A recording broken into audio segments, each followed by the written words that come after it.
Action!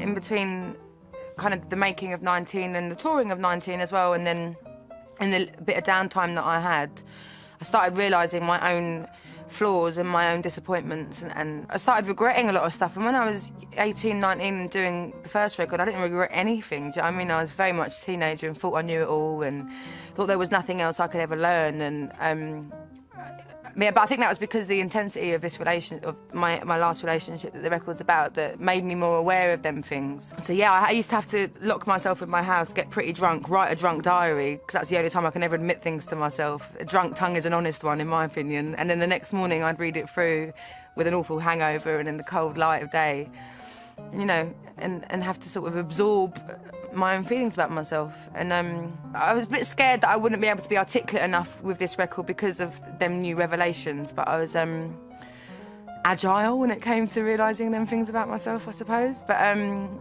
absolutely, I was really, it's quite an awakening album, self-awakening, you know.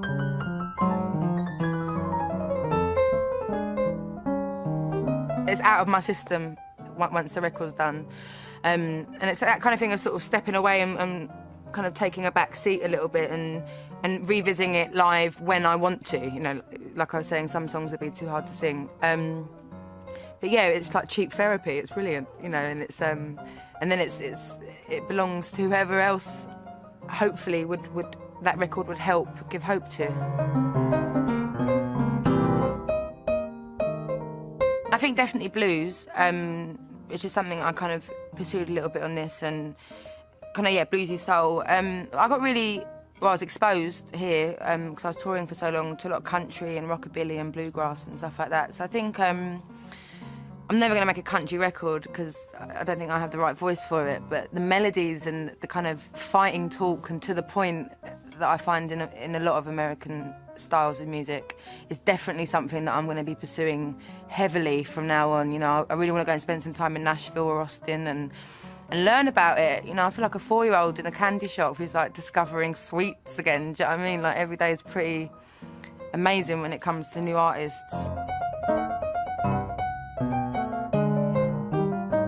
The singers that I listen to who inspire me are like all-time greats and legends, so I don't even consider myself a singer when my interpretation of a singer is Etta James and Aretha Franklin and Billie Holiday. Do you know what I mean? So I don't really rate my voice in that sense. And this literally all fell into my lap, I swear to God, yeah. I was always singing and I just, you know, I always knew I'd be involved in music, but I thought it would be like I'd be a receptionist or something, or work in a shop, and then in my off days go and play little acoustic shows for my family and friends or whatever. I never, ever thought, I didn't even bother to dream about being, you know, a professional singer, because everyone I know has got dreams and none of theirs has come true, so why the hell would mine ever come true? So this fell into my lap, I swear to God. I didn't go and hand my demos in anywhere. I didn't even know where any record companies were.